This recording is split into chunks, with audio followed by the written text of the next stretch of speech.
Oh yes, coolest if guy only. here. Yeah, no. They know way more than I do. Well, sure, but I mean, like, Not about music. That's maybe true. That is there. maybe true. That is maybe true. That's good time. Okay. I want to ask you about Sure. Anthony Rapp. He said he wanted to show up his singing in second season. Are you up for writing some Well, original music for That's him? it. You know, here's the funny thing about Anthony. So I met him at the premiere. So we've met once. We sort of became Twitter buddies. You know, like I tweet to him, he tweet to me, which is kind of fun. You know, that's sort of, to me, that's sort of the point of Twitter. Exactly, conversation. Yeah, just conversation. I've been a fan of Anthony Rapp since he was in Adventures in Babysitting, right? So when I was a kid, I was a teenager, and I think we're relatively close in age. And then Rent, I'm just a fan. So if he called me and said, I want to sing a song, I will figure something out. I will figure it out. That is awesome. Yeah. That is awesome. feel free. You got nothing? Okay. Let's see what Anthony Where wants did to your love of Star Wars start? Well, it's Star Trek. But and I'm not the one who would get mad at that, because somebody else just asked me, like, so what, Star Wars, Star Trek? I'm like, can't we just love it, all of it? I love Star Wars and Star Trek. It began at The Next Generation when I was a teenager, and I sort of went in there and then went backwards to the original series and the movies of the 80s, so like the original motion picture, and then Wrath of Khan, which happens to be my favorite, and Search for Spock and the later ones. So once I got into there, I became sort of a lifelong Trekkie. Okay, well, Trekker. What's more of an inspiration, the militaristic score of James Horner or the operaticness of Goldsmith? Well, so we talk about this as well. I was not a huge fan of the original motion picture as a movie. I love the score. I love the score. I'm a huge Goldsmith fan to begin with, like Chinatown. Like he's a giant among giants. That score, which led to the theme for The Next Generation, was a really big deal. But to me, my favorite score is Horner's score. Okay. And not on its own as a piece of music, but as a score for the movie, and that it made the most sense to me. So I go back to that. It's on my iPhone. I listen to that, not for inspiration for us, because we have a different type of score altogether, but for just the love of music. So but I would say, yeah, I don't know that I would call it militaristic, though. I mean, there's a militaristic aspect to it, but it had an off-kilter sense to it that I really thought tracked with Khan. And that, to me, I'm the kind of person who loves to write for character, and I love to write for emotional content, rather than action sequences are fun to write, and I had to do that on this in this show. But I'm always trying to find a character center or an emotional center or some sort of heart in what I'm doing, or else it doesn't make any sense to me. So do you think that the style of music in season 2 will change?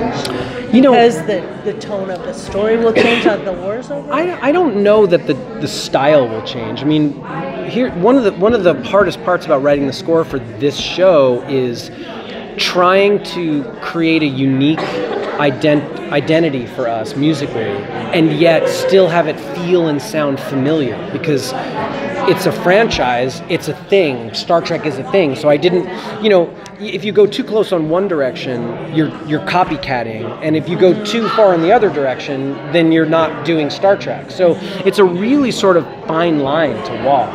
And I don't think that we need to change in terms of the style. I think that what will change is how the characters are interacting, and I just follow the story. I don't know that that's a tonal shift. I think that, yeah, I probably won't have dark action sequences like when Starfleet was being annihilated by the Klingons, because that apparently is not. That's not a part of what telling in season 2, although I don't know what we're telling in season 2. You may have way more information than I do, having just sat with the writers. When do you expect to start working on season 2? If they're starting filming next month, then when do you get what you need to start scoring? Aaron told me I should get a first script in a week or so, which means I'll probably start sketching some ideas if I need to sketch ideas sometime in May, I guess. The real question will be like, how do we make the transition from 15 to 1? You know, from episode 15 to episode 1, like, what's that transition going to be like? It may be a slighter transition in that episode transition than it is in, say, episode 2 and 3 to 4 and 5 as we transition away from the last season.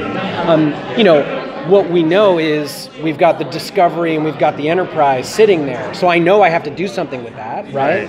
And I know that's going to be where we pick up because that's where we left off. Right. So that transition will be somewhat similar, I think. Where that leads me, if I knew, I couldn't tell you, but I don't know. So what kind of discussions did you guys have before the show started about like what kind of tone and vibe for the music? When I first sat with Aaron and Gretchen, we talked about wanting to have a unity in the score, and by unity we meant like in the universe, you know, a coming together of species and in this show about exploration, and wanting to reach into the characters' hearts and play to the emotional core, which I think is what separates us from some of the previous iterations of Star Trek, in that we tend to really focus on the interpersonal relationships and the character development as opposed to the development of only the story.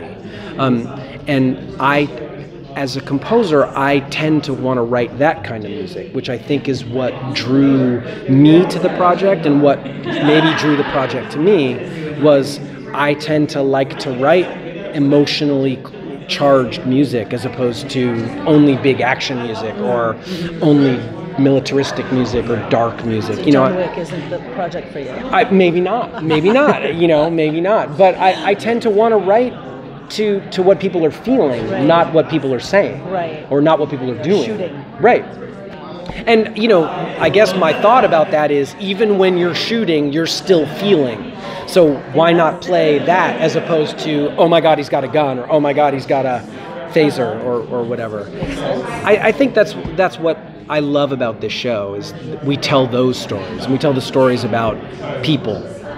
So what about the second half of season 1 soundtrack? When can we expect that to be available? It's in a few weeks. Soon? Yeah. Is there going to be vinyl? So here's what's happening is we're releasing a volume 2 of a CD and a I feel like I have digitally. half of the music. You do. You have episodes 1 through 9. Yeah. So the music from episodes 10 through 15 will appear on a CD, a volume 2 CD, and then there will be a deluxe vinyl edition which will have music from chapter 1 and chapter 2. Nice. But it'll be selects because you can't fit it all onto 4. So is there a date that they've given you? Or so just I think the vinyl will come sometime in June, but I think that the digital version might come out in the next few weeks, and then the CD sometime right after that.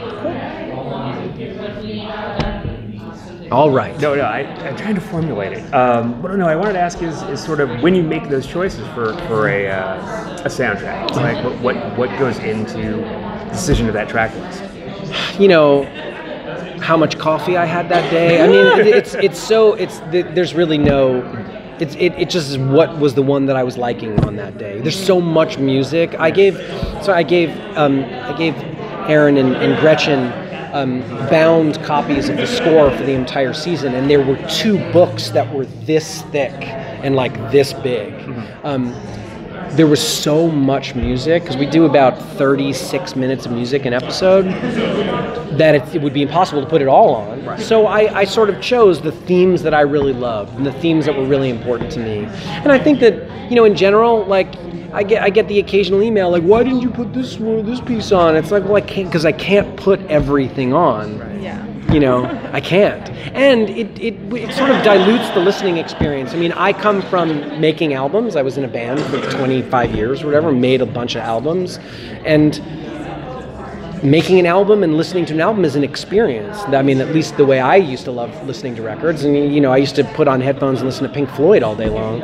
And those records had 9 songs on them, right. You know, 5 on one side and 4 on the other. So I don't go that far, but I think like putting the right amount of music on a CD or in a soundtrack is important. What was the name of the band? Tonic is the name of my band from the 90s. We were a 90s alternative rock outfit. Tonic, just what we knew. Yes, that is sort of where we got the name, but not really. So, what about like the opening theme? Yeah. For season 2, will there be anything changed? I don't think so. To give season 2 a different. I don't think so. I think that I have to talk to them about whether or not they want me to reimagine the theme. But I don't see why we would do that unless there's such a shift that they want to change the theme of the show. Mm-hmm. But nobody has said anything to me about that. So I'm keeping my fingers crossed that I don't have to do that. That was not easy. It's pretty successful, I have to say, that theme. It's definitely lodged itself into my head. I think that you can't make everybody happy. And there, especially with Star Trek, and more than just Star Trek, any sort of iconic franchise, sci-fi franchise even more, you know, fandom is pretty rabid. So there's some people who are like, this, I don't like that. And then there's some people who are like, love it. You gotta just do what you do. You know, there's gonna be haters, there's gonna be lovers, there's gonna be losers, there's gonna be winners, right? So I feel like I think that the theme really does represent what the show is. And I think in that way, the theme is successful. And that's all I could hope for. Like, my idea for what the theme could be and what it means musically to me and how that relates to what we were originally talking about, what the show was, works for me. And so I think in that way, it feels like it was successful. And since a lot of Star Trek shows kind of pretend that music stops at the point at which public domain ends, right? Are you ever tempted to kind of project what pop music would sound like 250 years on? We've had this conversation. I had this conversation with them because in episode 7, the Mud episode, we used Wyclef Jean. Is Wyclef Jean or something? And, you know, really, like, I don't know, I mean, 200 years later, I'm listening to Bach, right? So what is it going to sound like then? I mean, they had me write an opera, right? So for episodes 12 and 13, there's the Caecilian opera that Stamets talks about. You know, Culbert and Stamets have this thing. Stamets loves it, Culbert doesn't, but they had to hear it. We had to hear it. So I decided to not try to be a futuristic opera. I decided that opera is opera, right? So it's got to sound like a voice singing a thing with a thing, and I don't know. I'm always a little afraid to try to figure out what it's going to sound like 250 years from now or 300 years from now. So I'd say no. Okay. I think that's wise, because visually we look at what did they imagine it would look like in the future, and now we look at it, we're like, oh, my phone is better than that, right? So, well, have you seen the pictures of?